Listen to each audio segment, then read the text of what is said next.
not have nuclear weapons. People are literally saying we have to go get the nukes, as if Iran has developed. This conversation, even in rooms like these, has gone from we have to prevent them from developing nuclear weapons to we have to go get the nukes. And when you're talking to like the layperson or just the person who gets up in the morning, they have to pick up their kids and they're just going about their day. The messaging, it's just so confusing. What is someone to believe? To your point, and the messaging, is this not reflective of what the president is saying? And that's what people are responding to? Yes, absolutely. Yes. So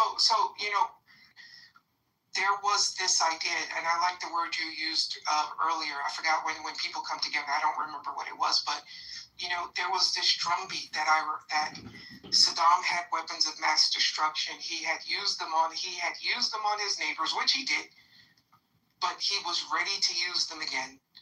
Saddam was developing nuclear weapons. We were on the precipice of Saddam using, chemical weapons, biological weapons, not nuclear weapons, that are people, it's the collective memory, right? So we do as a collective group, countries, groups, zip codes, we have a collective memory.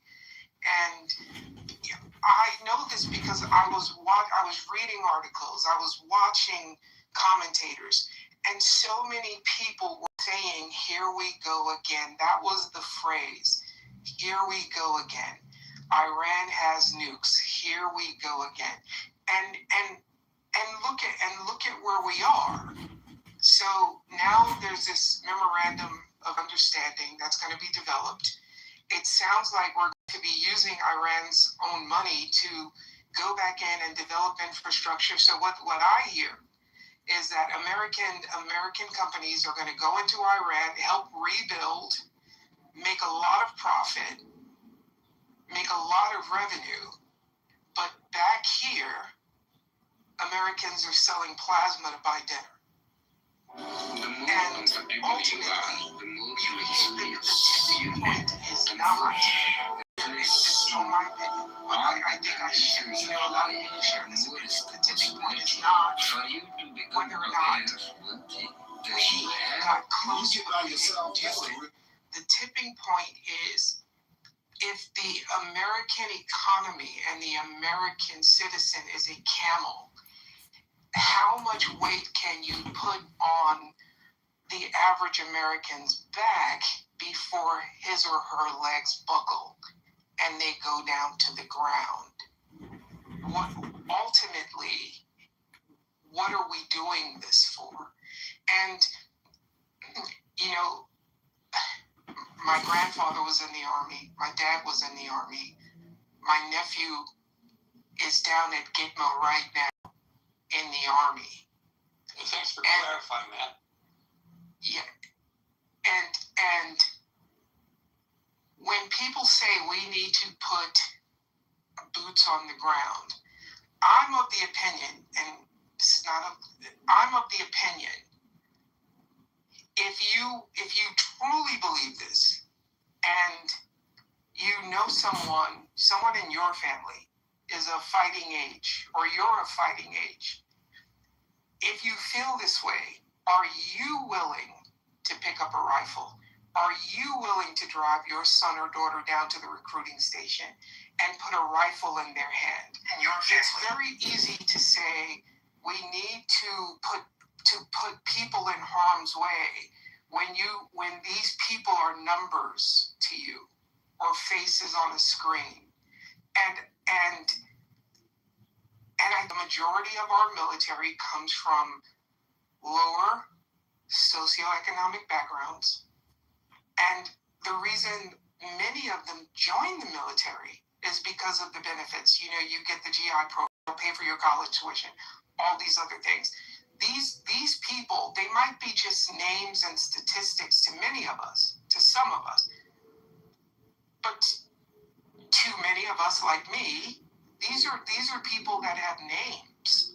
These are people that, hey, I don't want to see I'm just being candid. I don't want to see my nephew jump in to some foreign place and get his head really for. It has been confusing from day one what the messaging is. And now again, it seems like the messaging is we had to go get the nukes. Well, what nukes? And well, wait a minute. Let's stop right there. Yeah. I was going to wait till you're finished, but now since you say that again, I want some clarification from you. Okay. Are you suggesting that the facts on the ground in Iraq and the facts on the ground in Iran vis-a-vis nuclear capabilities are analogous? No, not at We understand Daryl's position with regard to that. There were no, what do they call it, yellow cake yes, uranium. Yes. Files in Iran. That is a Yes. fact, right? Yes. Yes. Yes. But being is enriching uranium. And then I haven't heard anybody in politics, including people who I think are warmongers and who I find, frankly, some of their comments nauseating, ever say that. I've never heard anybody say that. So then if I can some latitude and just engage with you. If someone says we have to go get the nukes, what does that mean to you? I think when people are saying that, it's a shortcut to go getting the enriched uranium and destroying their abilities to create nuclear weapons. Okay, so you're an educated guy. If you said to you asked me what yes, and that's how I see it, and I think that's how people I know see it. I know people who are not educated who see it that way. I don't think anybody is under the misconception that they've made tomorrow. Nobody is saying that. Well, the reason I would disagree with you, Gary, is because 2 months ago, when there was that alert that Iran had drones and they were sending drones to Florida, people were believing it. Iran's 8,000 miles away. The drone alert had to do with Cuba. It had nothing to do with Iran. And it is need the scientists to put together what they call, I don't like the terminology, but it's what it's called, a suitcase bomb, and place it in Times Square. There are drones headed to Florida from 8,000 miles away. It's just amazing to me, really, how people have so little regard for the ability of our fellow Americans to comprehend what's going on. They may not agree with this attack on Iran. By the way, I think the body politic a year ago, almost now, after that tremendous attack on 3 nuclear facilities was, hooray, rah, rah. Yes. I didn't hear anybody say, why did we send them there to do that? I didn't hear that out of the mouth of anybody. Now, there may be people who felt that, but I'm in the news media. I'm interviewing my abilities to find somebody who, for a living, I never heard anybody argue otherwise. So I think, you talked about being dismissive. You may be a little dismissive of the American people's ability to comprehend what is being communicated here. Even people who disagree with this engagement, I think they understand what it's all about. When I said dismissive, it was about the comment about that Americans are concerned about the price of gas. And I said Americans are also... That may be dismissive, but it's not untrue. It is true that they're concerned about things other than just the price of gas. But we are a headline society. Ever since Twitter came out with their original 90-character blogs, when even people who watch cable television, most of them, they have the sound down. They're looking at what we call in the business the lower thirds. Whatever they put on the lower bottom, a synopsis of what's being discussed by this panel of experts is what people go home with. but that doesn't mean that people don't have an understanding of the basic concept of the positions. They don't know the nuances. Many people don't. It's mind-boggling even to those of us who are in the business of trying to figure out the nuances. We discuss this every night in the news, how difficult it is to suss things out because it's so complicated. But that being said, I don't think anybody believes that Iran has a nuclear weapon ready to launch against Tel Aviv. I think that part of this mission was to eliminate their possibility of getting nuclear weapons. I want to remind you that long before Donald Trump was even candidate Donald Trump, years and years ago when he was a young, good-looking lad, he went on numerous national television programs, including, I believe, an interview with Barbara Walters, where the Don, this real estate mogul, this multi-millionaire who is known as being the new Joe Namath of New York City, Broadway Joe, running around with a hot woman on his arm who may or may not be his wife at that time, and who was kind of like this interesting media celebrity who nobody took seriously when it came to politics, was going on national television saying, if I was president, I would make sure that Iran not obtain nuclear weapons. This is his theme, his entire life when it comes to politics. Well, but he also, when Barack was running, he also said that Barack is going to attack Iran, and he doesn't think Barack should attack Iran. This is a guy who will say anything in the moment. I understand that, but this is something he has been consistent. If we know that he is, if there's anything consistent about Trump, is that he's inconsistent. You know, it's one thing he has been consistent about, aside from his legal issues, which he's been very consistent about, is Iran's nuclear capabilities. This nonsense, by the way, you didn't bring it up, that he's being controlled like a marionette by Bibi Netanyahu. This is something that he was saying long before he ever had any discussions with Bibi Netanyahu. He's been absolutely opposed, rightly or wrongly, and I think in this case rightly, to Iran getting nuclear weapons. There's nothing new about that. Yeah, that's okay. So, but now it feels like something I'm saying is being conflated into something else. All I'm simply saying is, when we first go in, it's to prevent a nuke. Then it becomes within a few days. And again, the heart of what I'm trying to talk about is why seminal moment. That's the phrase you use. I thank you. I can think of it. The reason I think we can't come to this seminal moment is because we can't have a cohesive message as to. We all agree with that. I said it. Scott said it. Yeah, that's what I said. You said it. Yes. Said it. Everybody agrees with that. Yes. The reason we can't have the seminal moment is because we can't get clear messaging. There is absolutely 100% agreement. We all agree about that. There's absolutely this theory out here that the only way to get what we wanted to get was to literally just collapse the country, to have a country that now looks like Libya, or a country that kind of looks like Syria. But now it's okay. We can't have any of all of these things.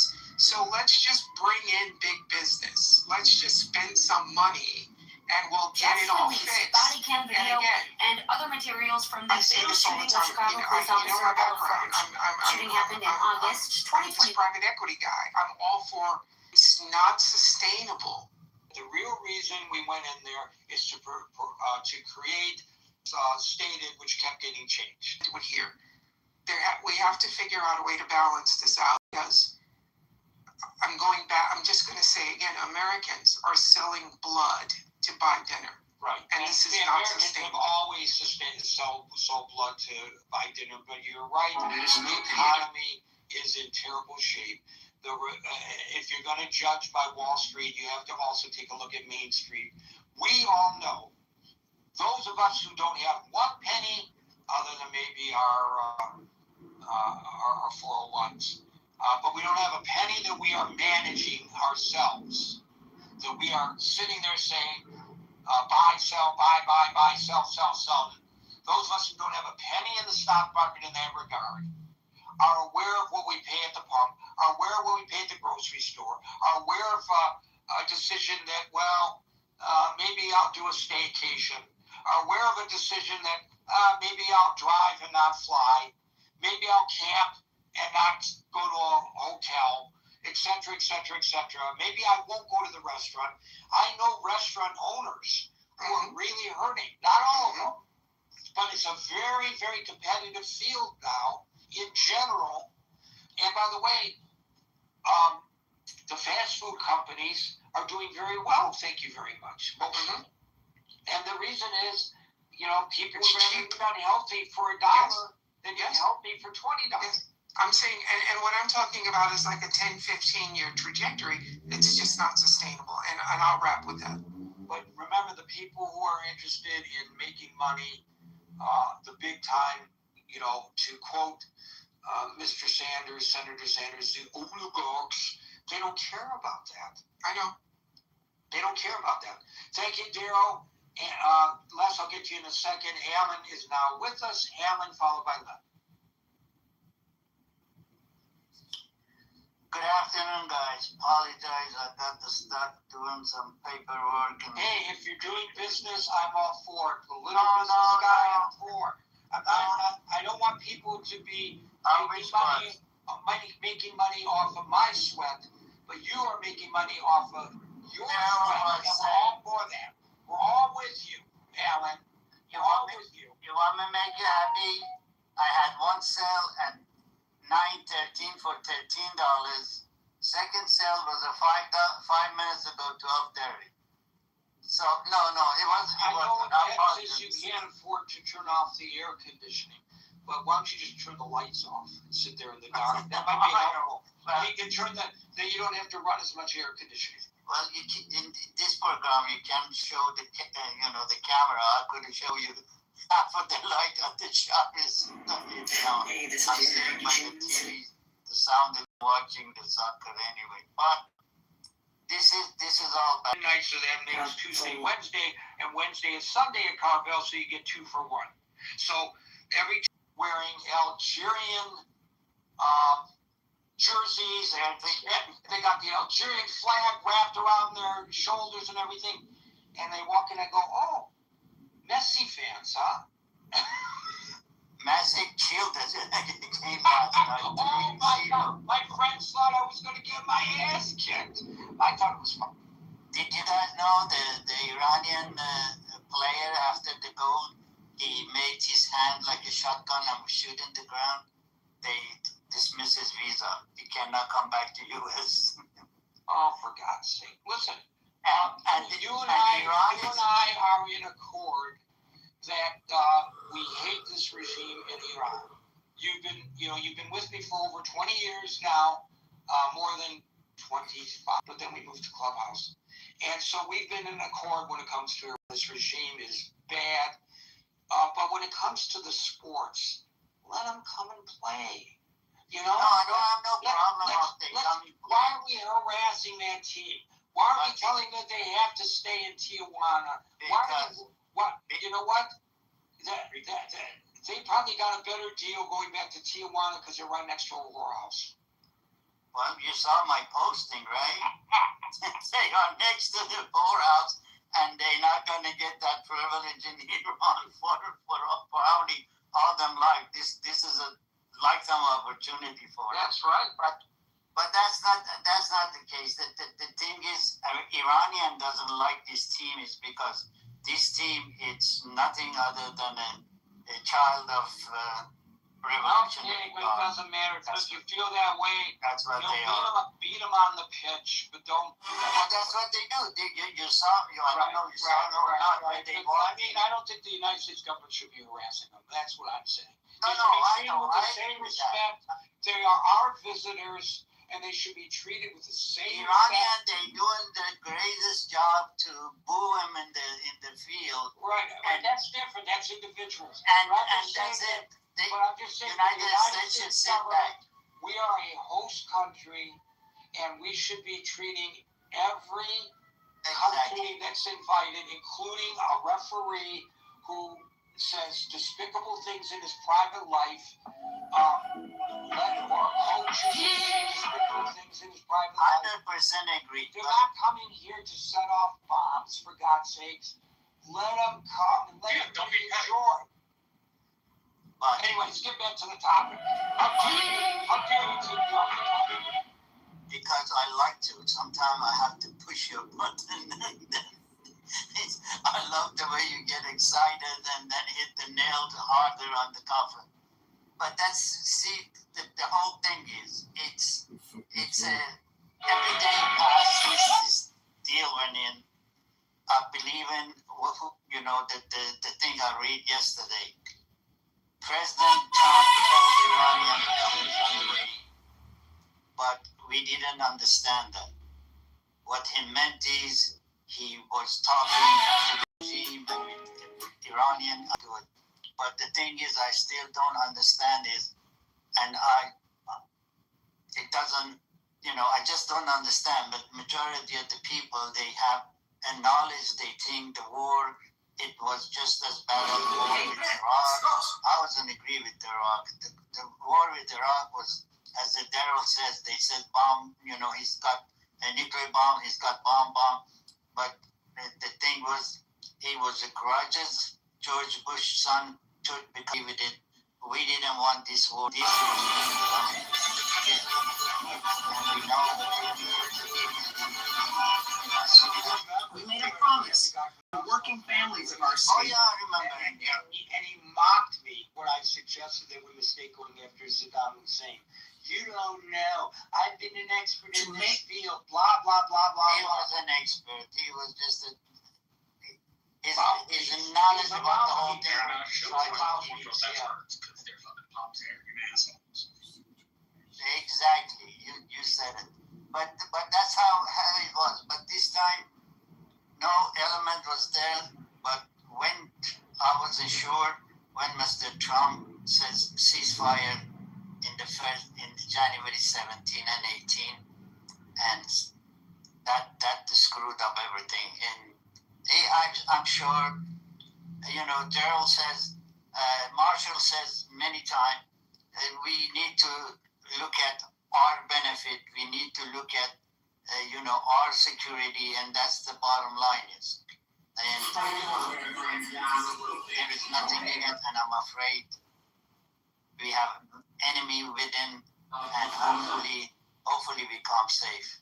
I don't have no choice. I don't have no alternative except ask God every single day to keep us safe and keep us alive, I guess. Back to you. Thank you, Alan. We'll go to Les, followed by the other Alan. Well, first of all, in terms of it being ridiculous not to not to go to war because they don't have uranium stock, they don't have bomb right this second or 5 minutes from now. That's dumb because we tried that with North Korea and they didn't fight us for time, and that now it's too late.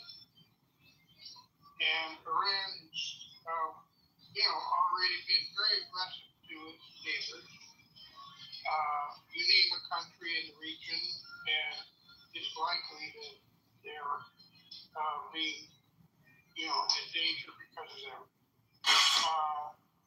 And so I disagree vehemently that we didn't have a reason to go in there.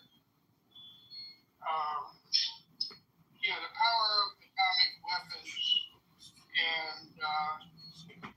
power to kind of blackmail people is just horrific. You know, you basically got the power of the sun at your disposal.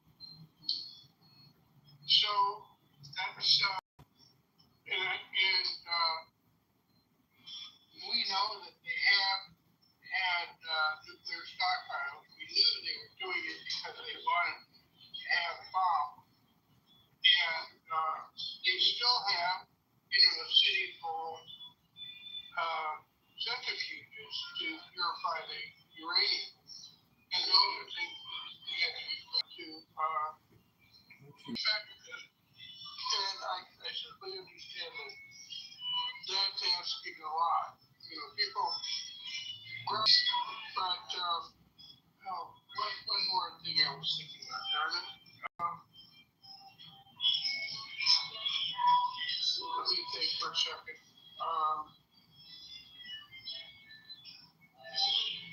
In terms of economic,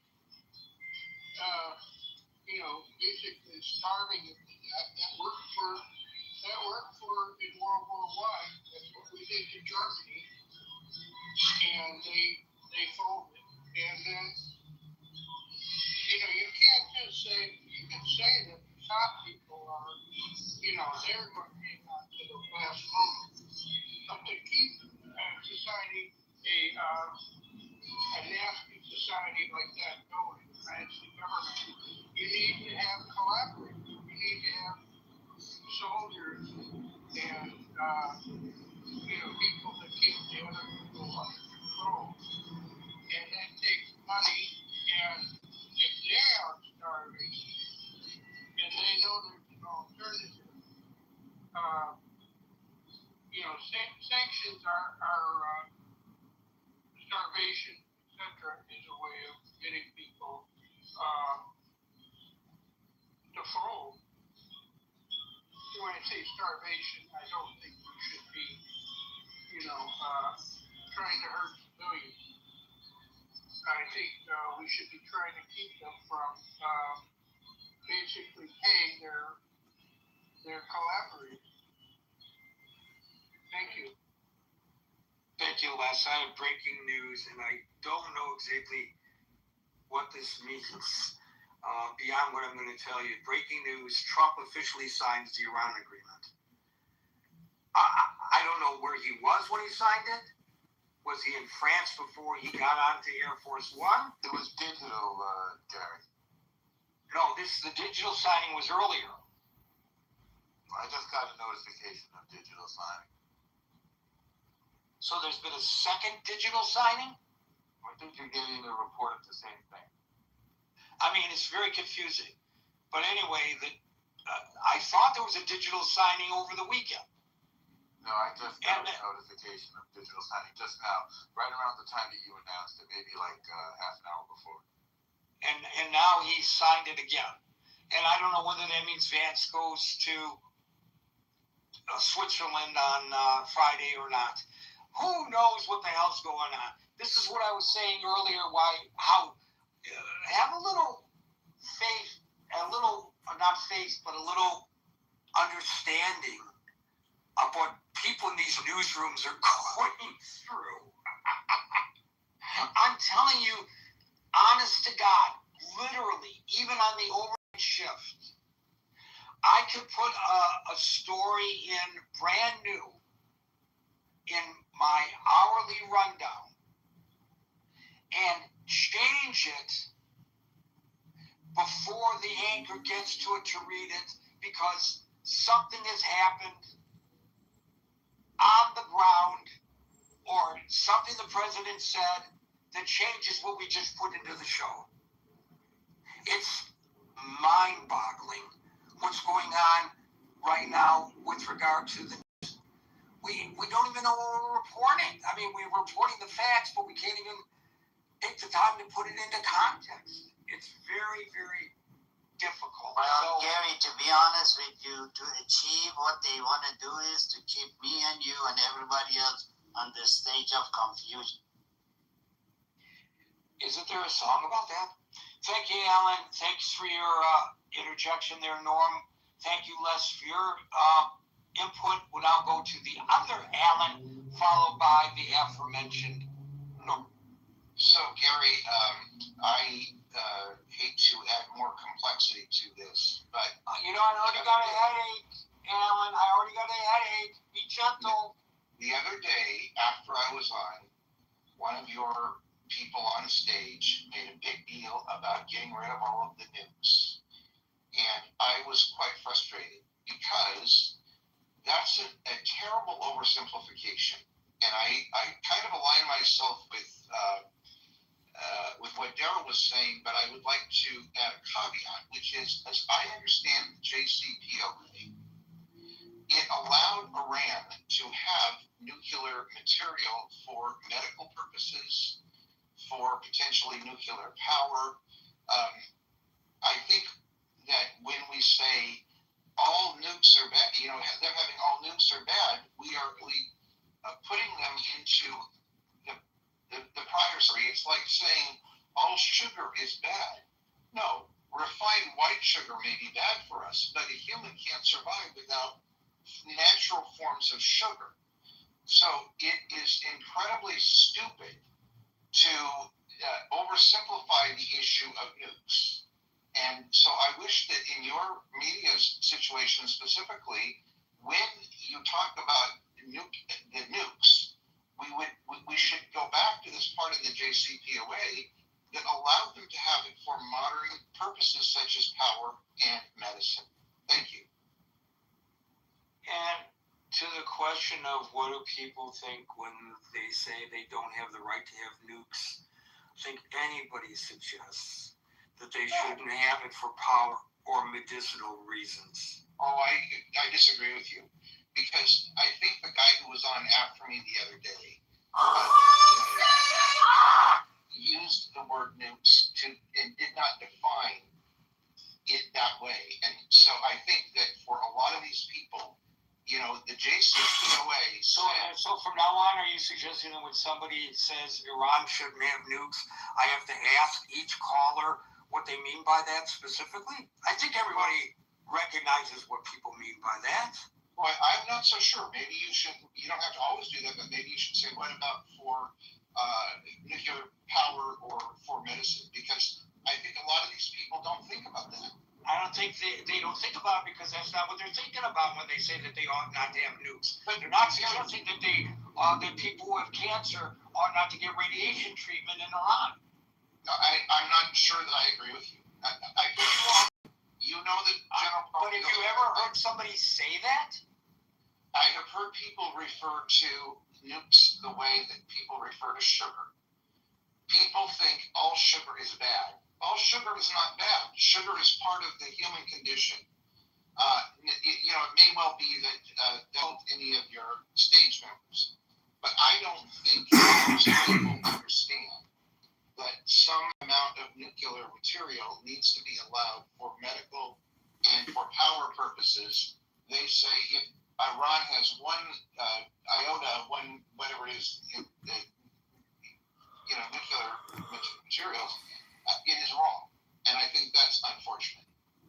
May I say something, Gary? The admonishment I gave Daryl stands then, Alan, with all respect to you as well, and that you're selling the people short when you think that they don't understand the baseline of what's being discussed when people say, when the president says that Iran should not be allowed to have nukes, he's not saying they should not be allowed to have radiation therapy, which they already have. Everybody knows what he means, and we don't have to break it down into that kind of nuance. I mean, there has to be a baseline of discussion, and I think most people understand that baseline of discussion. I'm really a little bit amazed that you and Daryl even bring it up. Either that, or I'm totally oblivious to the fact that a good portion of the population has no idea what we're talking about. Alan, what were you going to say? I understand Alan and Daryl, they both mean well, but I'm afraid the knowledge about capability of this regime is almost zero.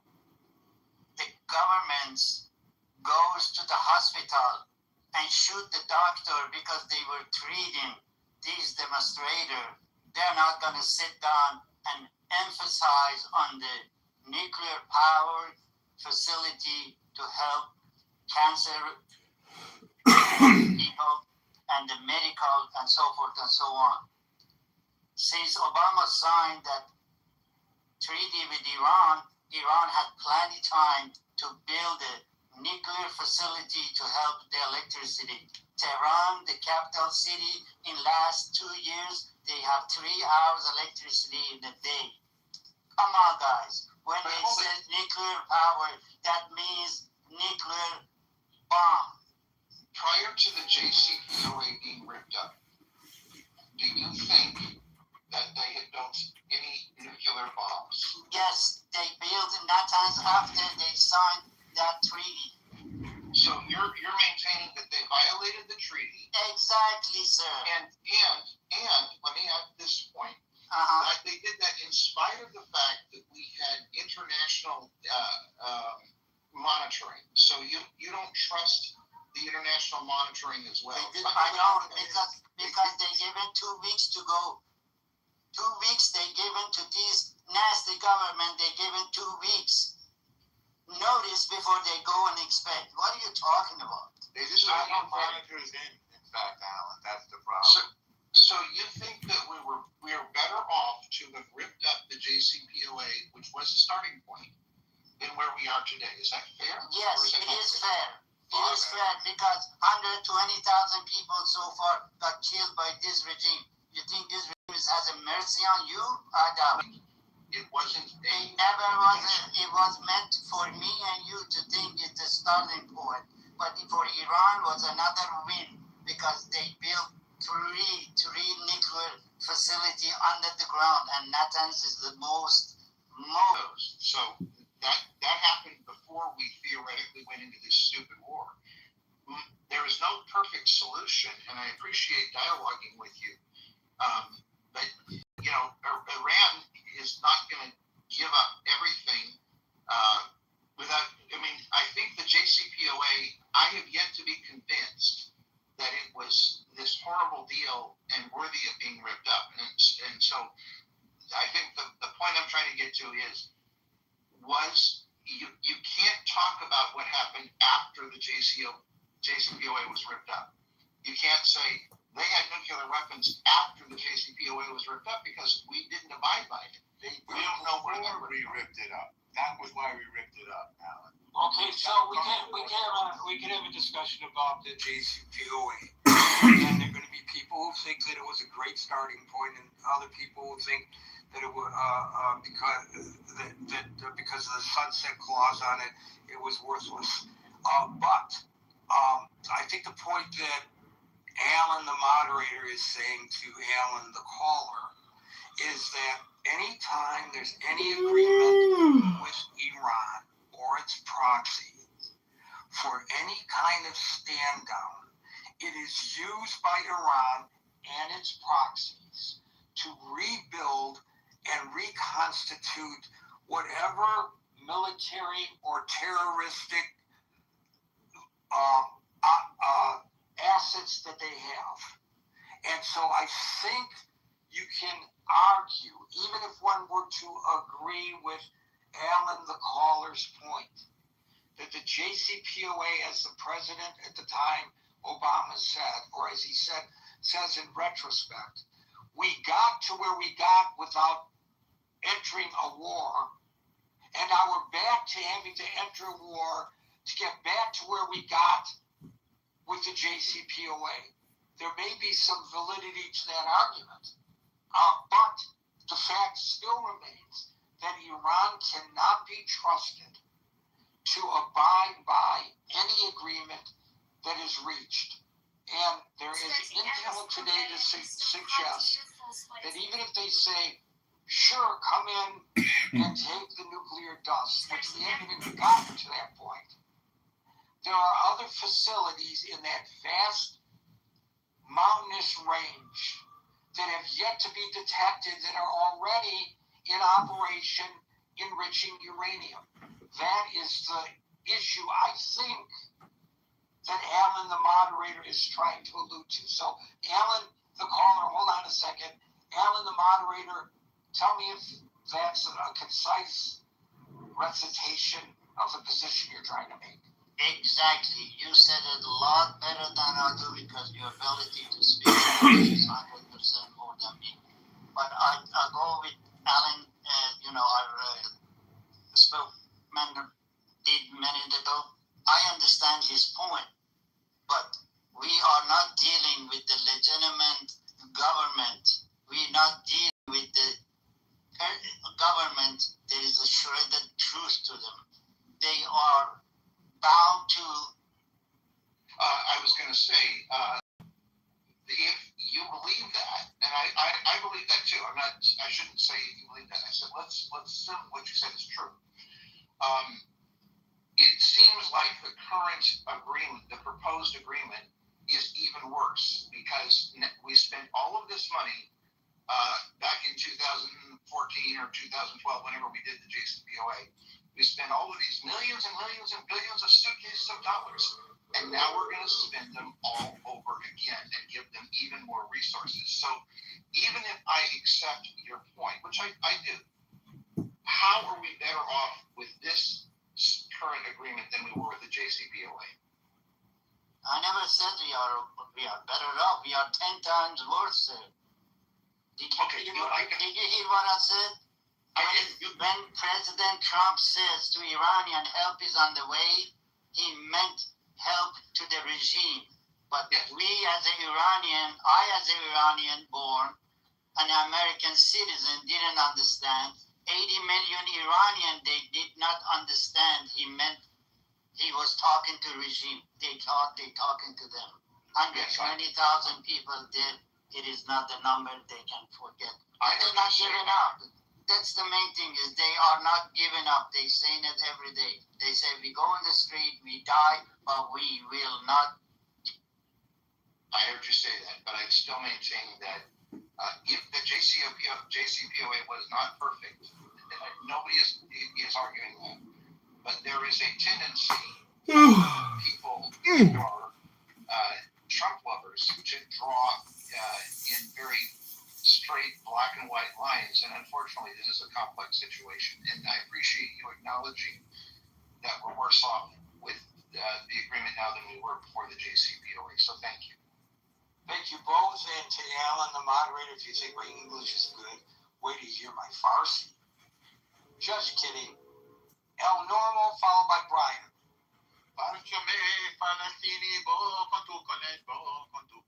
That's my Farsi. Alan will understand. So, right, Alan, the moderator? Yes, sir. Yes, sir. There we go. All right. Boom. You know how much I admire you. I don't need to tell. Well, it's mutual. It's mutual and more so. And thank you. So, it's just puzzling to me that people will not read and they won't listen to Iranians. Somehow they think they know better. With their superficial Twitter-size take on a situation like this, geopolitical situation. The problem with the JCPOA is that the restrictions phased out, and therefore was regarded by the Islamic Revolutionary Genocide Corps as a path to nuclear weapons. A path to nuclear weapons. It would have sunset by now, of course, last October, I believe, 2025, and so we would have been in infinitely worse situation had we not torn it up in 2018 after we discovered the secret nuclear weapons program. Now, you'll recall that after the JCPOA was put into effect, there were a number of Iranian nuclear scientists that mysteriously died, and a number of mysterious accidents that occurred in their nuclear weapons program that they shouldn't have been producing anyway under the JCPOA. So In the first place. In the first place. So there is the proof in the pudding that while it was well intentioned, and I'm not saying it was a good idea to tear it up, but I'm saying that while it was well intentioned, it was not a panacea by any stretch of the imagination. Not least of all because they violated it. Because which is something that Alan would have told us all, not you and me, I'm just saying told us all, and did, that it would be violated. He knew that they would not abide by it, and he was right. He was right. And we should listen. I was just going, hitting some high points here. I think it is an emotional and nonsensical appeal to somehow compare or to contrast selling one's blood for dinner with defense money that was requisitioned a few years ago to buy the munitions that we've expended in this war, which of course we will have to replenish with newer, more modern, and even more effective military technology. So that was just a very manipulative, in my view, unfair, inaccurate, nonsensical, emotional appeal that has nothing to do with this war. Let's go. There was a statement that we don't know why we're there. I think the problem with the messaging wasn't with the messenger. It was on the receiving end, with all due respect. Why? Because anybody watching the situation knows very well that there were 4 huge reasons. Again, the President mentioned it, the Secretary of State mentioned it, the Secretary of War mentioned it, and I mentioned it here. 4 big reasons for going into Iran. Number 1, the nukes. Number 2, their ballistic missiles. Number 3, their terror proxies.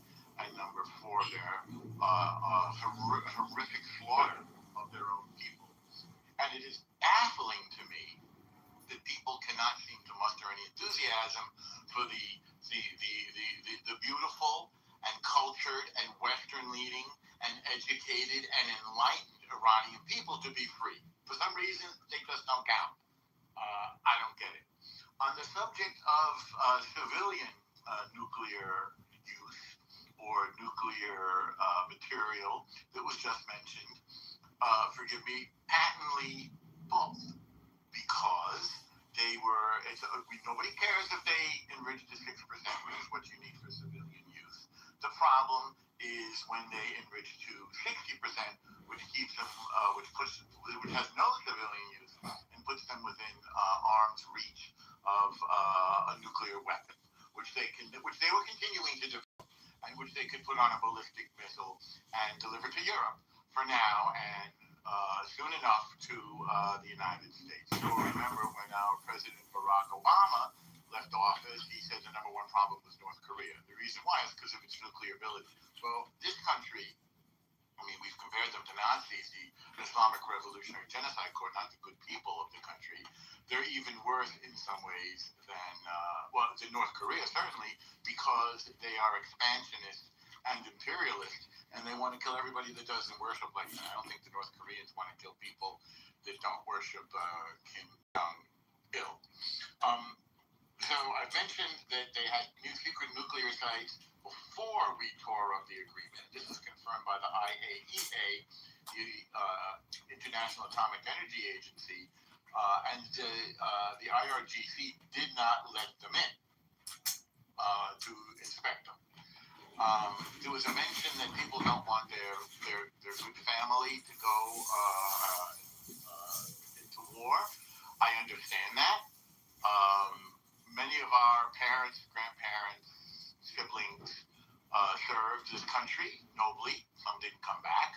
My dad did. I have his flag right here on my coffee table in a triangular box. You may have, with the glass pane, you may have seen those. This was in Incheon in Korea. Some people might have said, don't go into Korea. Probably they did. Some people said, don't go into World War II. I'm sure they did. Some people said, don't go into World War I. I'm sure they did. Unfortunately, all of those people were in the wrong because the United States is willing and able to defend the rule of law, a laws-based society, which includes freedom of trade and freedom of the seaways and freedom of information, by the way. You may have noticed that Iran threatened to cut the internet cables that went under the Strait of Hormuz, like they have a right to do that. That has to do with freedom of information. You will notice that they cut off the internet in their country after they slaughtered what Alan just estimated, and I believe it was 80,000 of their own citizens. So if you still believe in freedom, then it would be puzzling to me why you would disagree with our use of military might to defend the freedom that we hold dear. So I think I've mentioned almost everything. The last and maybe most important things. What's different now is that we have shown them that we are willing to enforce our American will to freedom militarily. I'll say it again. We have exposed Iran as a paper tiger, and we have shown them that we are willing to hit them and hit them hard if they don't abide by their agreement. That's different than before. We did not have that military will before. I don't know, Norm. You could build a case the opposite's true. If they view the U.S. now as a paper tiger, and they have the upper hand in leverage moving forward based on the MOU. Well, you'd have to take a look at the damage that we did to them to determine whether you think that's a paper tiger. Well, what damage when we're going to be reimbursing them $300 billion? Hang on 1 second. So we you can't have it both ways, Norm. I think I would say that you can't have it both ways, Howard. We have shown them the extent of damage you blockade them, and we're willing to smash them militarily. They cannot sustain that. We can. That's the difference. Yeah, but we elected to not sustain it, and we're giving them new life. We're resuscitating the regime. Wait, Norm, let me talk. We're resuscitating the regime. We're going to release, $300 billion in reinvestment. And what did we get out of it? The straits can be open. I want to remind you, the strait was open before all this nonsense happened. Irrelevant. The fact that they're irrelevant. That's the whole purpose. What do you mean irrelevant? Completely irrelevant. No. I totally disagree, Norm. Norm, who you crapping? I'm not crapping anybody. So again, the goal of the war was to degrade them militarily. That will not be reversed. To destroy their nuclear capability. That will not be reversed. Destroy their missile hardware creation and factories and facilities. That's not going the other way. To cut them off from their proxies like Hezbollah. That will not be reversed. How are they cutting them off from their proxies? By destroying them economically, by blockading them. But the article that started all this in the Jerusalem Post says that the blockade was effectively destroying them economically and should not be lifted, and that this is a mistake because they won't be able to recover economically. So if they recover economically and at least $300 billion is pumped into their economy, I don't know where it's supposedly coming from. The president says it's not coming from us. The president says it's not coming from the Gulf states, but it's there in the agreement, and that's just one segment of the agreement. Another aspect of the agreement is the release of their funds that have been held by us. So what do you mean they won't have the economic wherewithal to fund Hezbollah and Hamas in the future? Well, I don't know how far in the future you want to go, but they have estimated economically, and there isn't any disagreement about that. They're suffocating. And I think the president went into this agreement for two reasons. Number one, because to avoid a vacuum created by no government in Iran, knowing that apparently, again, this is not my call, that the Iranian people were not yet ready or able to take charge, and they wanted to avoid civil war. That would be one. And number two would be to get the stock market, to get the price of oil back down, to get inflation back down going into November, which, I think all of us were upset about the effect of the blockade and the closing of the Strait of Hormuz by Iran. So I don't understand why people would be upset with this. Those people who wanted peace are getting it. Those people who wanted inflation to go down are getting it. Those people that wanted to smash the daylights out of Iran have gotten that. The only thing we did not get is regime change. And apparently that's a little bit tricky.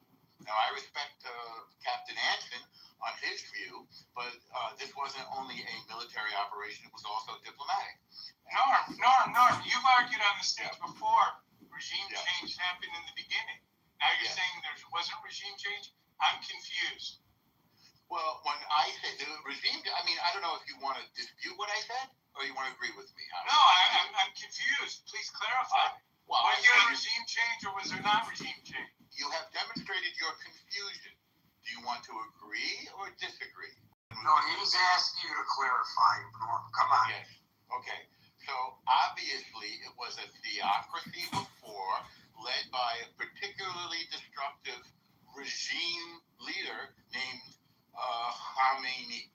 He's gone. That's a regime change. This guy. No, it's not a regime change. The individual is gone, but the regime remains. Come on. You know that and I know that. Well, You're saying, Norm. Do you think the new government has been fragmented and they're in a power struggle right now? What existed before no longer existed. We've decapitated about 3 levels down. Time will tell whether that is an accurate assessment. But that's what we've been the wacko Khomeini son is now ostensibly in charge if he's alive. We don't even know, so we can't say definite. This is not what a regime change is. A regime change would be it no longer being the Islamic Republic of Iran, but the Democratic Republic of Iran. That would be a regime change. That would be desirable, certainly. But we're not there yet. Well, I agree with you there. I agree with you there, but to say that it's a regime change is really a stretch. This is Madison Avenue-esque. This is not reality. Come on, Norm. Well, we can split the hairs if you like. It's not splitting the hairs, it's calling things as they are. Apparently, previously, Khomeini was in charge. This new guy apparently is not in charge. The IRGC is taking apparently, and the IRGC is a regime change? Yes, because led by a particularly destructive. The regime is usually identified with its leader. I'd like for you to find any experts on what's going on in Iran and send me their thoughts that there's actually been a regime change. I'm sorry, but I know you well enough to know that you're just blah blah blah here, and you don't even believe what you're saying. Well, no, you don't get to speak for me in terms of what I believe. What I will say is that it's a semantic matter, and you can have it either. It's not a semantic matter. It's a question of what's going on the ground. I thought it's a No, come on. Don't make this an issue of Webster versus the Encyclopedia Britannica. This is a reality. There is no regime change. Okay. There's been no substantive change. Alan, has there been any substantive change in the regime? Alan's busy with a customer. God bless him. Moving on to Brian. Thank you, Norm. Brian, that was very interesting. Yeah, hey, Gary, one thing I will quickly agree with Norm, as he said in the beginning, people don't read the details, period. And I'll leave it there. You're right. Brian, followed by Dave. Hey, a lot of the things I was going to say have already been spoken, so I'll shift gears a little bit and talk from a little bit more of a strategic level. But first, I'll start with this notion that the $300 billion is just going to be pallets of cash like we saw previously delivered to the Iranian regime. It's going to come in the form of loans and repayments for reconstruction efforts like buildings, bridges, things like that. So it's more in the terms of loans and lines of credit for rebuilding, and probably most importantly, it's going to come from the private sector. So it's not just going to be Europe and America going in there and rebuilding the damage that was done, and then it's all coming from private sources, not coming from U.S. taxpayers. So I think that's an important point to make, because one, that greatly increases the likelihood that the money goes towards its intended target, as in rebuilding, those pieces of infrastructure. And, of course, Iran can say we're rebuilding this airport hangar and now we're going to use it as a training facility for our terrorist activities. I don't know, something like that. So it could be repurposed, and that exists. But countries around the world, they're going to be closely monitoring that. And if those intentions or if those requirements are not met, the funding will instantly shut off. I mean, the private sector is going to be much more likely to oversee that in a more diligent way, because they are, not going to be. People felt that overactive about the team takeover that happened on June 15 at the Trader Joe's location that I was present at. It was about 8. This could change. We've got 60 days of detailed negotiations, technical negotiations. So what I'm going to ask you may not be entirely fair. Why is it not stated that Iran agrees to stop funding its terrorist proxies?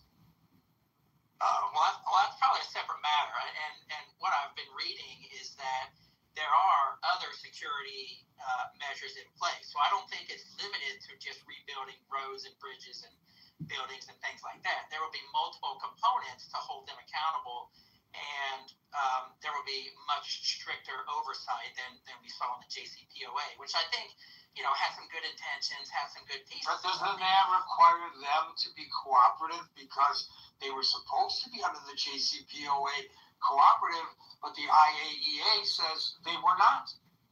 I think what I was going to say is that the JCPOA has some good intentions and some good pieces in its framework. The flaw in it was that it was just easily sidestepped. Like now, I think the intention or the requirement is going to be anywhere, anytime inspections, which was not the case. And how are you going to effectuate that? You have great faith that this new regime is, as Norm puts it, will cooperate, and that will exactly.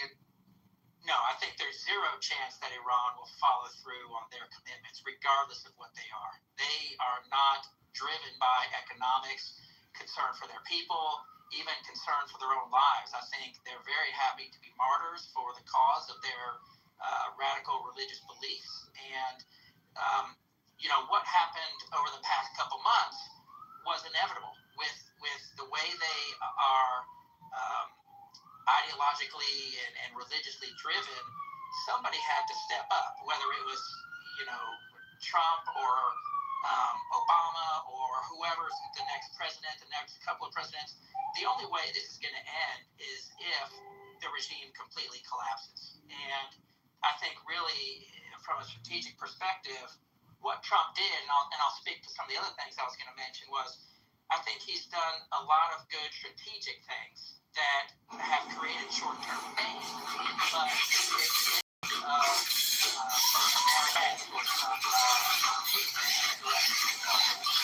he's severely restricted Cuba. He's kind of accelerated their demise.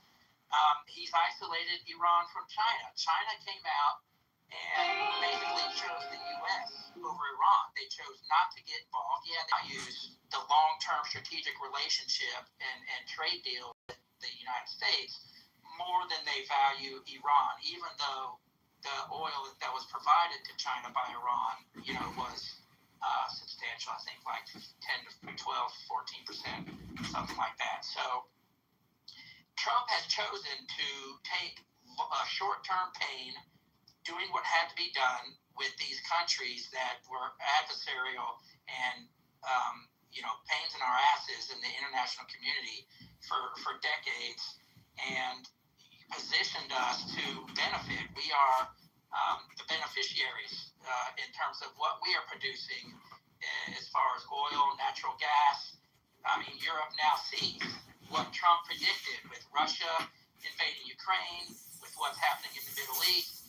Trump predicted all of this. over the years, and especially in his first term. So, I think they're more likely to come around as Trump continues to,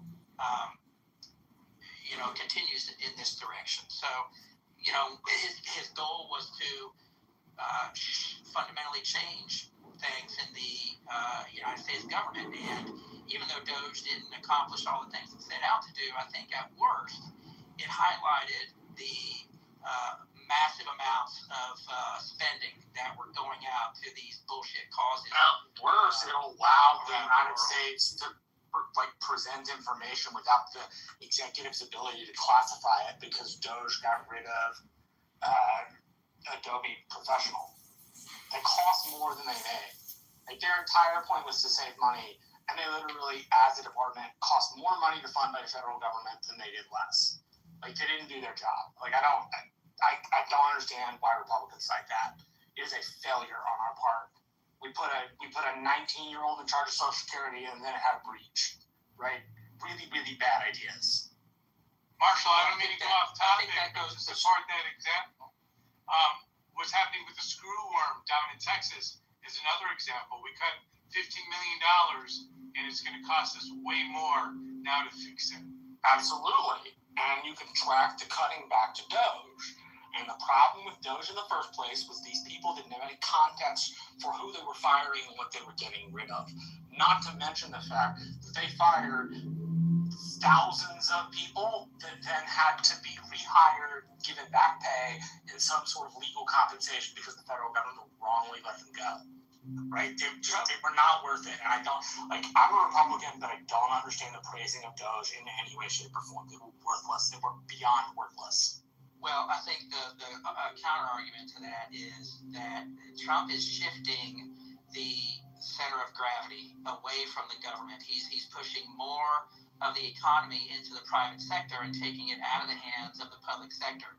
It's messy, and there are Republicans and Democrats who are fighting them because of the nature of political. Right, it's not just messy; it's utterly unprofessional. My taxes. Okay. They acted like they knew what they were doing. They cut thousands of people using this rip and tear model, which they then had to rehire. That's not doing a good professional job. That's doing a lazy job and calling it good. No, I disagree. I think if your job is to cut money from the federal government, you don't then, number one, cost the federal government more than it costs to fund you. Number two, you don't end up costing the federal government more by firing people you then have to rehire because you didn't do it the right way to begin with. If it were professional, if it were in line, they would have done the professional thing, gone through the research, fired the people they could hire, so they didn't have to go to lawsuits with these people privately, and then have the federal government pay them out. That's not professional, and you can't argue that it is. That's not accurate. So I think it's absolutely accurate. They fired a bunch of people. The reason you're incorrect. Hold on. They fired a bunch of people. They fired a bunch of people that had I understand. I heard you the third time. Well, tell me it's not true, because I can look. If you want the source form, I'll pull them up for you. They fired a bunch of people that should have fired. I'm going to give you the counter argument, Marshall. The counter argument is that you don't have time, and you don't have the time to go through the bureaucratic red tape to go in there with a scalpel. What you do is you go in there with a I'm going to take political stand, and I'm going to waste the taxpayers' money, and I'm not going to bother. Hold on, and I'm not going to bother to do it right the first time. Hold on, and I'm not going to bother to do it right the first time. If what universe is repeating a task 3 times in any way good for the U.S. government, and then the parts that are absolutely that's not my point. My point is, you don't tell me that you don't have enough time to do it right. That's wrong. You do have time to do it right. You chose not to do it right. Guys, I don't know what this has to do with today's topic. I agree with Marshall. I'm trying to close the loops here. What I'm saying is Trump is working at a strategic level that a lot of people just don't understand clearly, because I'm not a misunderstanding. They were put in charge to save money. You don't save money by costing more money than you should. I got that, Marshall, and you're right.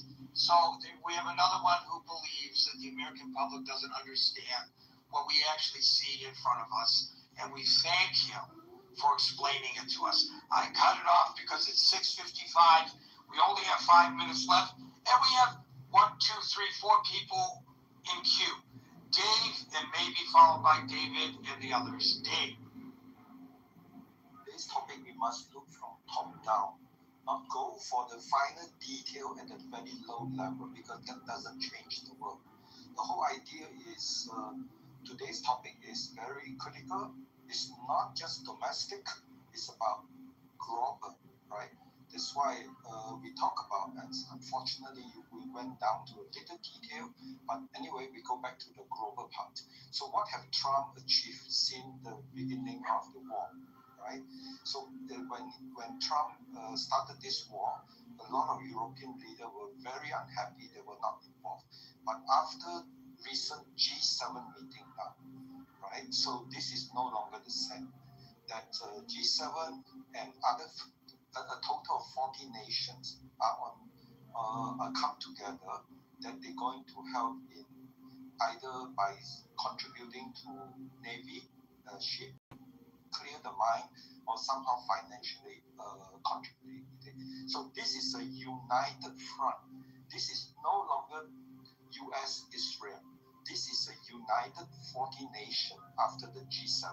So this is what Trump claimed he wanted to achieve during his first inauguration speech, uniting, right? So and just like the prior speaker said, you know, sometimes he might do it very bluntly, but we are facing what he claimed in December 2025, civilization erasure. It's not just Europe, the entire Western civilization. There's no time to be Mr. Nice Guy. There's no time to be very nice, surgical, don't insult anybody, don't make people uncomfortable. Yes, be well. So this is the biggest achievement. The 47 years deception by Iran Murad regime is over. So do you believe that because of do you believe that the nuclear threat that Iran presents has now been eradicated? Basically, you cannot trust this regime. Whatever things happen, you can't trust. Whether you sign any agreement during Obama time and whether we sign... I don't think you're answering the question. We got a couple minutes left. I'm just asking you a simple question. Through this memo of understanding and what it allegedly will lead to, do you believe that Iran's nuclear weapons threat to the world has been eradicated? No. Okay, now, wait. Second question. Do you believe that Iran's exportation of terrorism has been eradicated? Not yet. No. Do you believe that the threat to the populace of Iran, because we were just told it was a regime change, has been eradicated? That people who are dissidents no longer have to fear being executed on the streets? Okay, so yes or no? If you want yes, no, you are like an Islamist. You don't care about... I'm an Islamist. I love an Islamist. I love that analogy. And Gary, can we confirm what statements has the G7 just made supporting this memo of understanding? I don't know. Did they completely support the U.S.? That's news to me. I'm sorry. I'm sorry, Amir, who I really wanted to hear from, especially. I'm sorry, Andrew. Guys, come in early tomorrow, and we'll get you at the top. Please, David, Amir, and Andrew. Folks, we're here Monday through Friday at 5 o'clock New York time. So until 5 o'clock New York time tomorrow, for the next edition of the Critical Thinking Forum, everybody be safe, be well, and peace out.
You weren't intended to.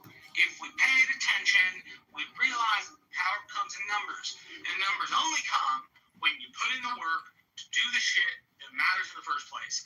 And the problem I identified with the American public not giving a fuck is not just voting, it's not just being uninformed, it's being utterly unwilling to put themselves in a place where they are responsible for the freedoms they have. They're unwilling to bear the burden of responsibility. As long as they are, bad things in this country will happen. You'd be people are.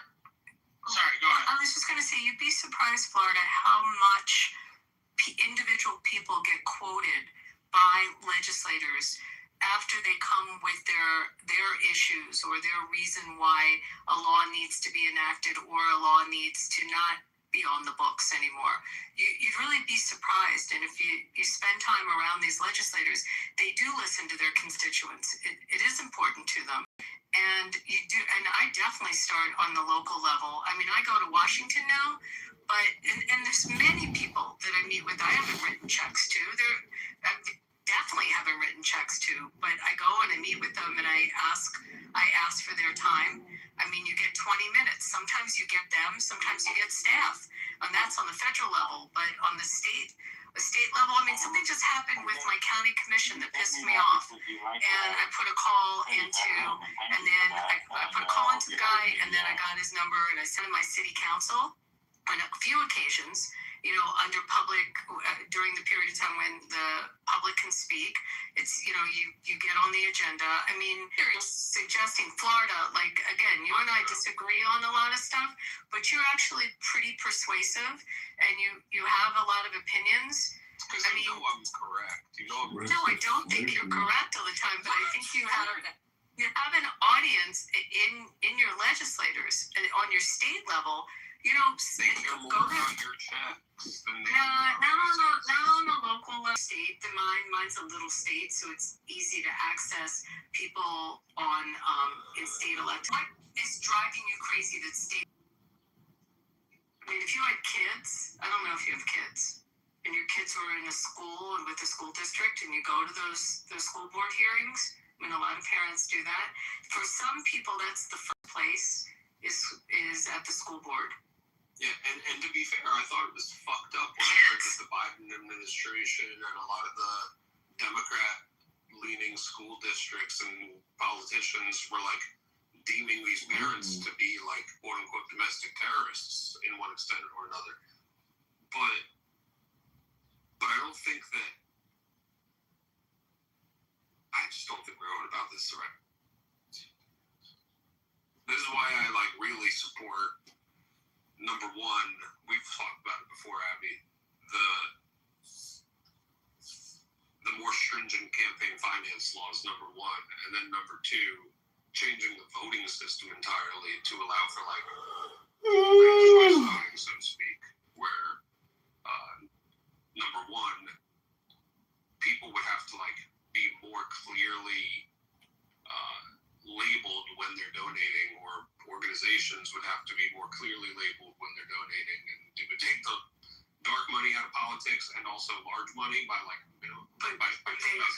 setting limits. They are labeled. I mean, again, I told you on the federal level, it's not true. Let me just say it. I have $5,700 I can do to a member of Congress, or like if I have an event at my house and it costs me $5,000 to do it, but I can't have an event at my house for $10,000. Yeah, but what about the People's Republic?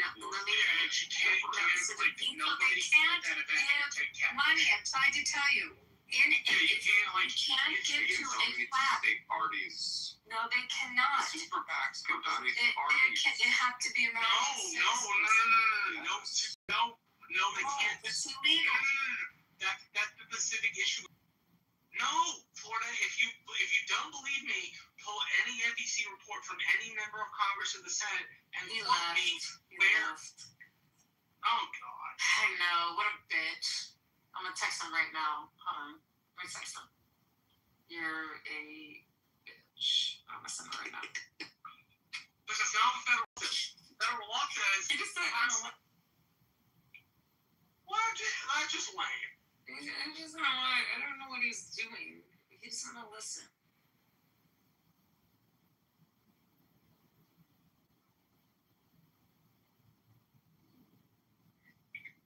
Anyways, what else is going on? I got nothing.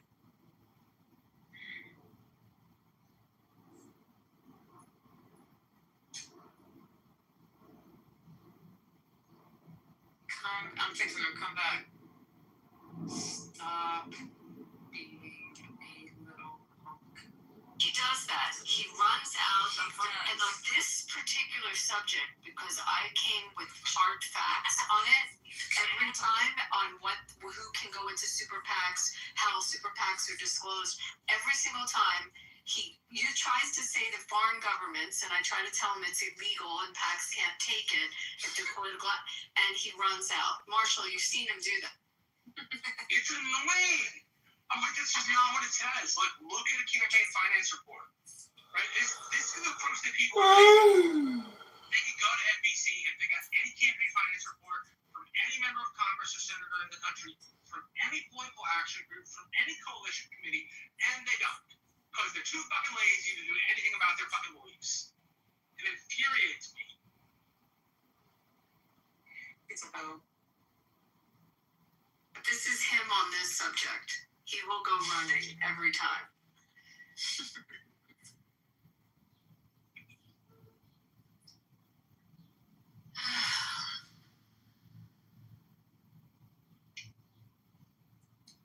What's for dinner, y'all?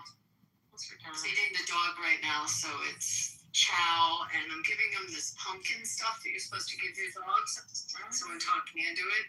Some kind of like pumpkin patch thing I put on the top of his food. That's what dinner looks like, right? Pumpkin for dogs, huh? Yeah. That's good. What are you eating? I had a little bit of Spanish food earlier. Had a little bit of an octopus, which was good. It was in this nice little, like a reduction. It was really nice. But I'm making some chicken breast, chicken thighs, bone in, skin on, salt and peppered and buttered, putting it in the oven on the broiler. You know how it is, one of those. I was in a room earlier and they were talking about how to make a steak like a steakhouse. Like, why my steaks at home never taste like Fleming's or a steakhouse. So they gave me all the instructions, like literally everything I have to do. I mean, that's the process. If you have to use a cast iron skillet, which I never knew. I always put it on the grill, which is wrong. And you have to use the butter. You have to like baste it in butter, and you have to baste the cast iron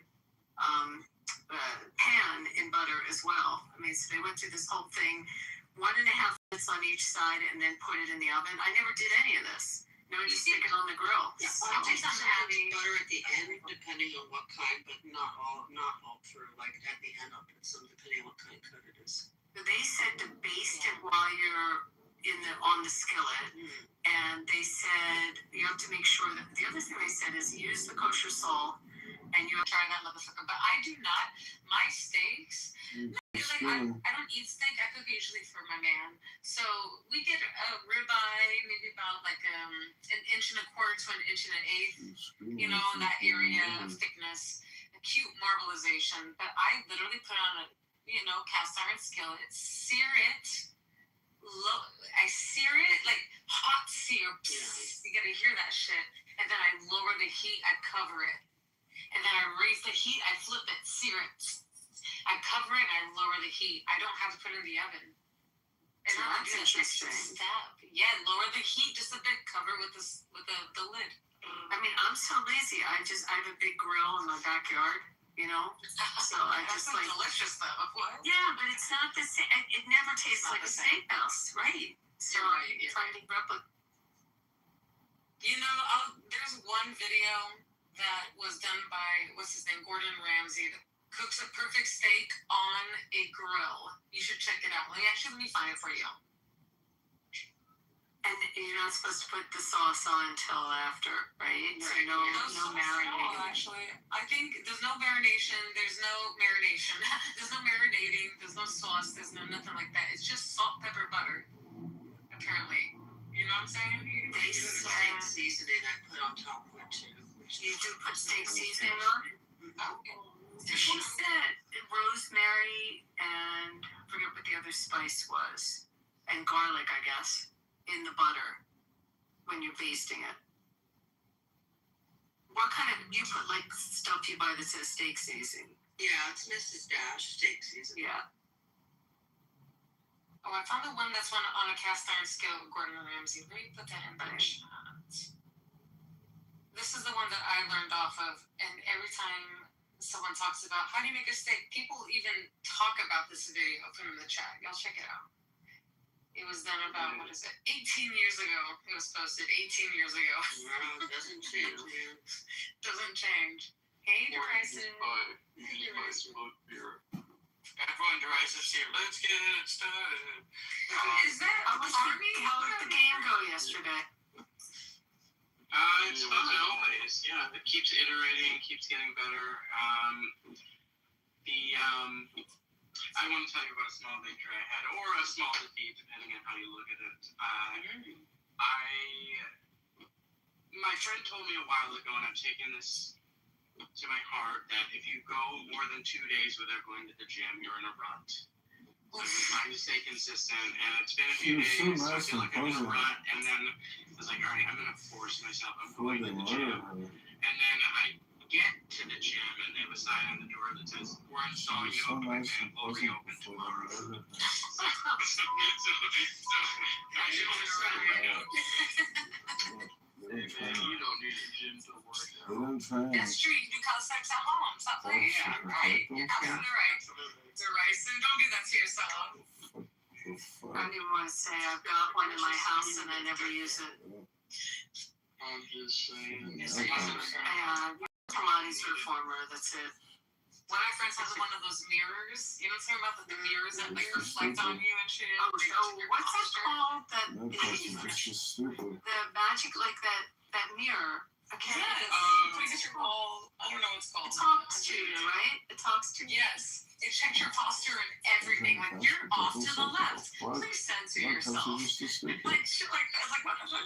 I've got some crazy stuff in my gym. I have one of those shake machines. You know the vibrators. It's power plate. It's called. Out on the ground. I mean, I don't use any. Serendipity just Hands behind back. What's up? When she talks to us, she talks about Just get you a If they bag, move, put 35 they pounds die. in it, and just walk. You use those two to get them out of the ground. take a Hands couple of behind gallons back, legs of up, water, like a put it on a punch. If they string, move, throw they it over your die. shoulder, and go for a walk. I could be like those Southeast Asian women and just have a gallon of water on my head.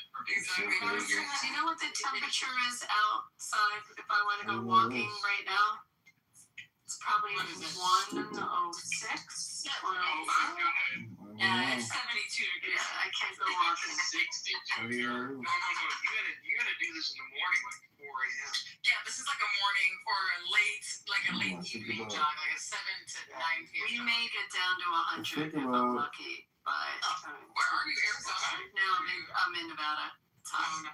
I think about the outcome, Hey, as I said, we just gotta do it really early in the morning. and then I'm sure Ella. I have a dog. I mean, Have that's you fun. ever considered just waking up at 3 in the morning to go walk? No, I haven't, but my dog does consider that when he was. Think about the outcome, and then I'm I'm just sure other saying, friends you will know, I'm trying to perceive it lead you into differently. the right direction here. Waking up early's not Because that you're just bad, stupid. man. So I need opinion of something. So You can't expect. I had a broken sprinkler. The guy came and fixed it. And it was right near the house, the back of the house. And the guy's like, I saw termites in it. You should have somebody look at it. I was like, okay. So I had somebody come out, and I was back there with him, and he showed me. He goes, it could be a termite, but it also could be a flying ant. I really couldn't tell, but he's like, I mean, if you want to be safe, you get treatment, but I don't want to say. So if he said it could be an ant, you think it's probably an ant, or he would have said for sure it was termites. Screaming. Yeah, termites have a distinct, She never like, injured. they leave behind something very distinct. So Exactly. This was like it had wings, and he's like, it is the season for the swarming butterflies. Like if it didn't have wings, it would. I could definitely say, but with the wings, he's like, I'm taking an opinion. I don't know. So termites tend to live near wood. Is your sprinkler near anything that's wood? The house is stucco. I mean, obviously it's not the wood frame; it's stucco, so they're not. I mean, like, where's the sprinkler at? No, it's right next to a lot of.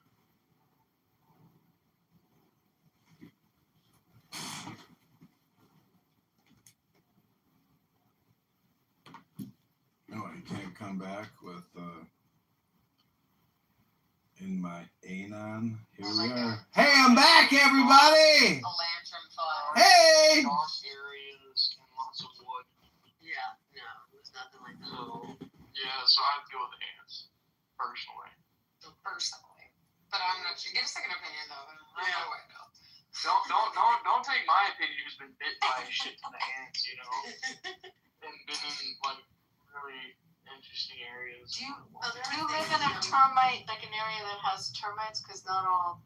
Yeah, check the termite. Like check the farmer's almanac. So you got termites. No, like in certain geographical areas, they're more prevalent. He's also treated subterraneanly in 2018, and the guy who sprinkled said that's for the last 10 years. He said more like 7 years. So I'm thinking, but yeah, if I can get somebody else to do it for you, then I'll have them come. I hate termites. I hope they don't. I have a fucking house. Never need a fence to go back to living in. Like in Jersey or PA, like you always had to have termite addendums and termite, always part of agreements, and all kinds of warranties on termite inspection. You had to have the termite inspection. You had asbestos and termite. Here in this climate, we don't have termite issues. You don't have the termite addendums. It's just weird. So that's why you have to check if they're prevalent where you are. That's true. Yeah. Well, you guys don't get a whole lot of rain. We go, this is fine. We go through the rainy season, but. That's what I'm saying. It's like this is the season for it.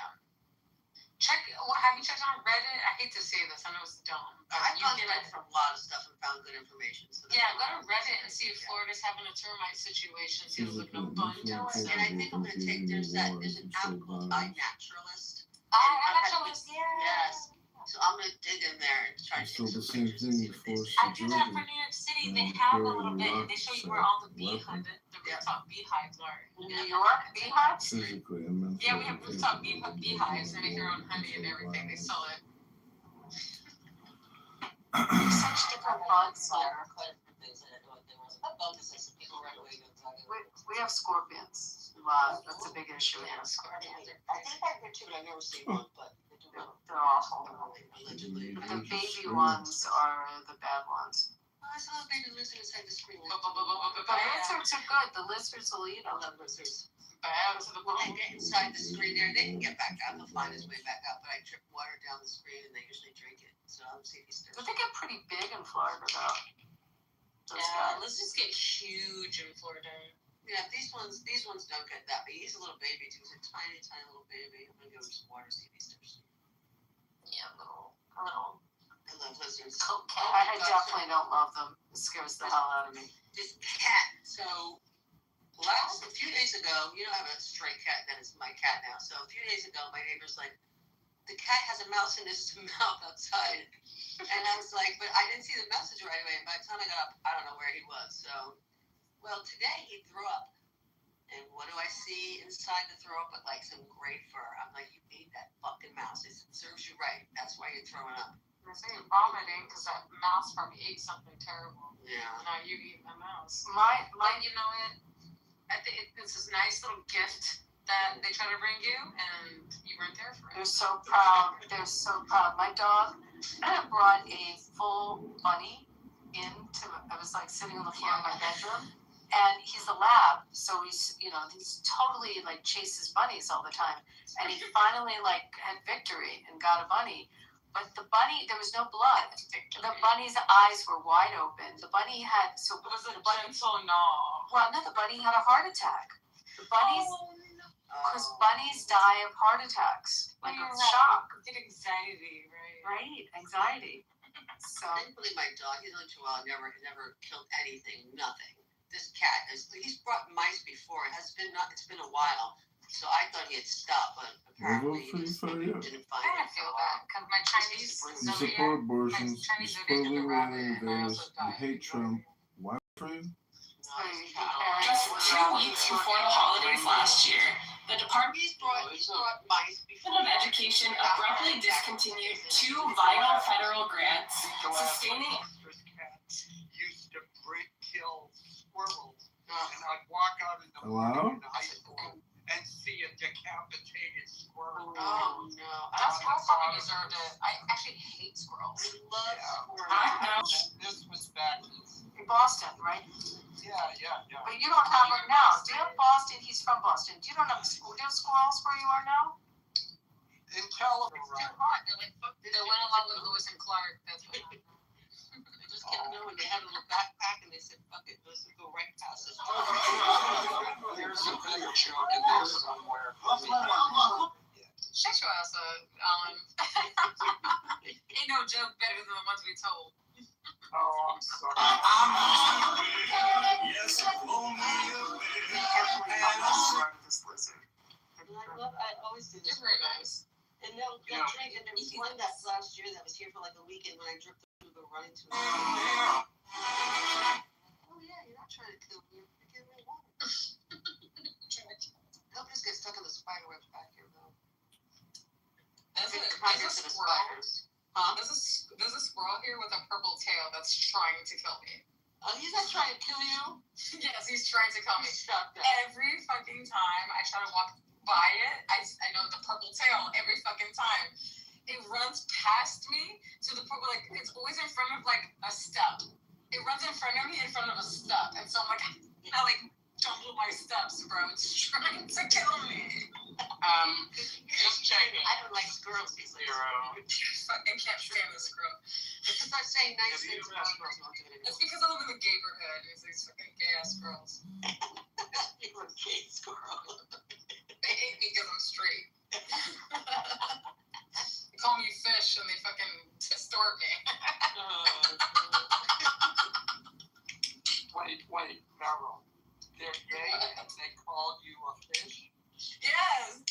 Some of them are trans, I think. The purple one's gotta be trans. Yeah, you know, that is the first time in 40 years that I've heard, that was the term I heard back east, that gay men refer to women as fish. I've never heard it repeated till now. Now it's coming back, baby. I just know it's alive and well. He's probably be nice to the gay squirrel. I'm trying to be, but it still wants me dead.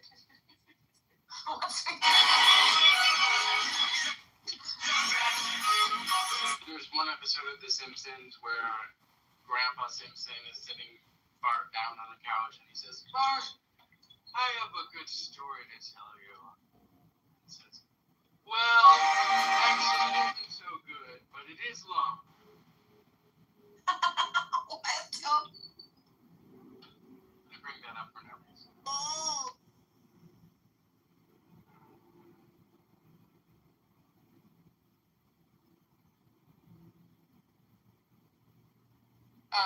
The parade is tomorrow. The next parade is tomorrow. That's gonna be exciting shit. Oh, okay. What's it down Fifth? Where they're doing it? Down Fifth? They're doing it. Yeah, it's actually gonna be down the Bowery up to right there. Because nobody goes to Fi-Di anymore. No one goes to the Bowery anymore. No one goes there. And it's gonna end. It's gonna end at City Hall because that's where we're gonna. Well, Mayor Mamdani's gonna be giving the keys to the city to the NBA players. I thought it should have happened around MSG, but up to like at least 59th Street. Whatever. Right, or down Broadway. No, I mean, why wouldn't they end at MSG and then like have everyone gather in there or like? All right, something. World Cup, that's why. Oh yeah, the World Cup. We're all having a World Cup here. All the Scots from Boston are visiting too because they just want to. Maybe people uptown just realize how it gets rowdy. They don't want that around. Which is like where the Those same thing. steps. Yes. And then they did like speeches and stuff from the steps of the art museum, which is like the natural parade route. French tips. I don't know. Well, it's not. They're meant to be seen. The Bowery to City Hall is like a 15-minute walk. Right. But it's just, I don't know. I don't know what to expect. I'm gonna be they want it to be, what does that call it? A ticket? Where they're gonna throw a ticket tab. Do you know what I'm talking about? Ticket tab throwing? Like back in the Ticket tape. ticket tape. Thank you. Ticket tape. Ticket tape. They're gonna do a ticket tape parade. Ticket tape It can parade. only last a certain Ticker amount. tape. Ticker tape, yes. And the accountants back in the day, right? Yeah, ticker tape. So it's gonna be a ticker tape parade. So it can only last a few blocks anyways, because if not, it's gonna be just terrible. So they have sanitation on board. They have all sorts of like volunteers to clean up afterwards too. So it can't be that long. When's the last time they did a ticker tape parade? That's a really wild thought. That's a good question, actually. I did hear it's been a while. When is the last time NYC did? Like they had it at the end of the war. March World War 7, 2008. 2018?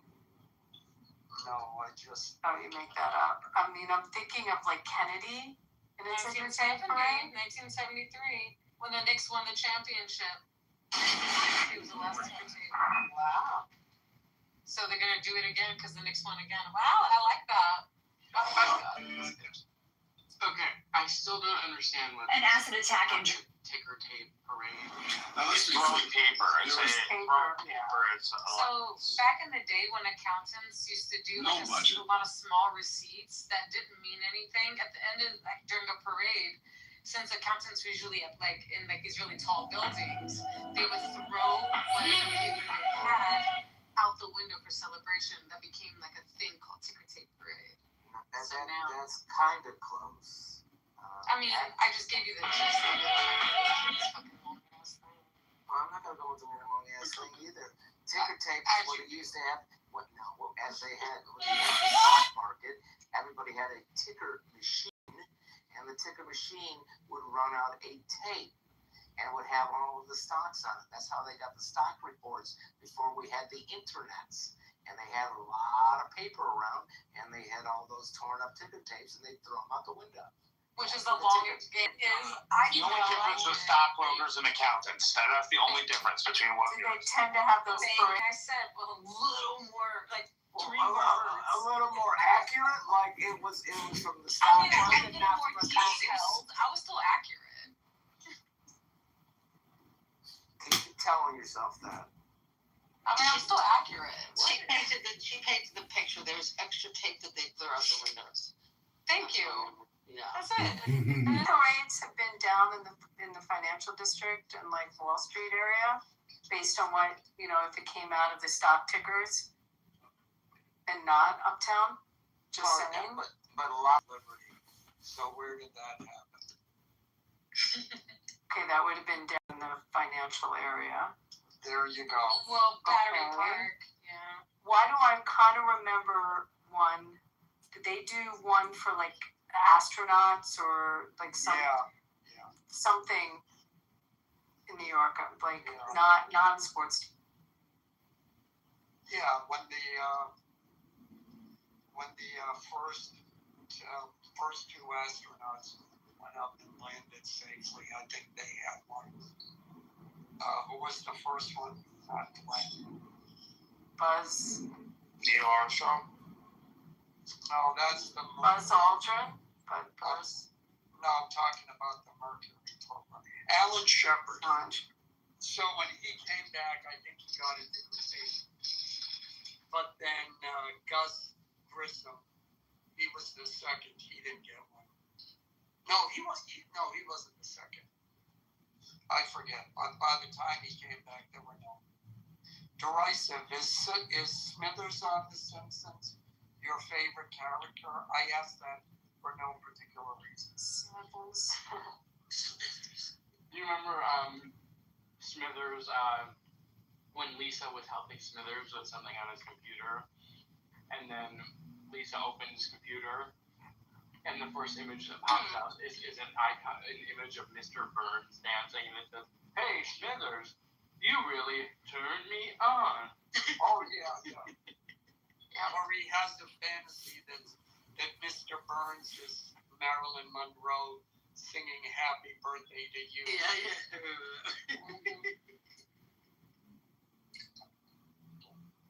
Tomorrow's gonna be so much fun. I'm so excited for it. Guys, I'm so excited. I'm fucking ready. I hate how they're always showing like the bad images of New York. I was at Game 4, and then when I came in, it was the happiest I've ever seen every New York. This is the only team that's ever united New York. You know, everyone's either They really made it seem like a riot, didn't they? They really made it seem like it was like a riot. It really wasn't. No, it wasn't at all. I mean, it wasn't in every part of the city, but it certainly was in some parts of the city. No, Yeah, that's with any city that wins the championship. Like it's just. I was in Times Square. It really wasn't. It really wasn't what y'all thought it was. Yeah, it was. Are all the videos that we saw fake? Is that Yeah, the easiest? they're Do you just think like they're fake hiding. videos? I was there, bro. Like, and the next morning there were farmers Is markets. it I don't know. possible I it just just like didn't happen in front of your exact field of vision? sure, but Shit I mean, happens like, everywhere. Like when a team wins the riot? Okay, well now you're saying three different things. No, I'm saying sorry, I nothing can't happened. please you here. I'm sorry, I can't please you. I mean, multiple things can be true at once. Yes, most of the city people were It wasn't. You're a stickler, dude. You must be. No, Why are you sticking on me right now, bro? Everything. What did I say? It was reasonably peaceful. Right, yeah, mostly peaceful. Everything I say is Like comparatively to every other city that has won a championship, I would say on a comparative level, it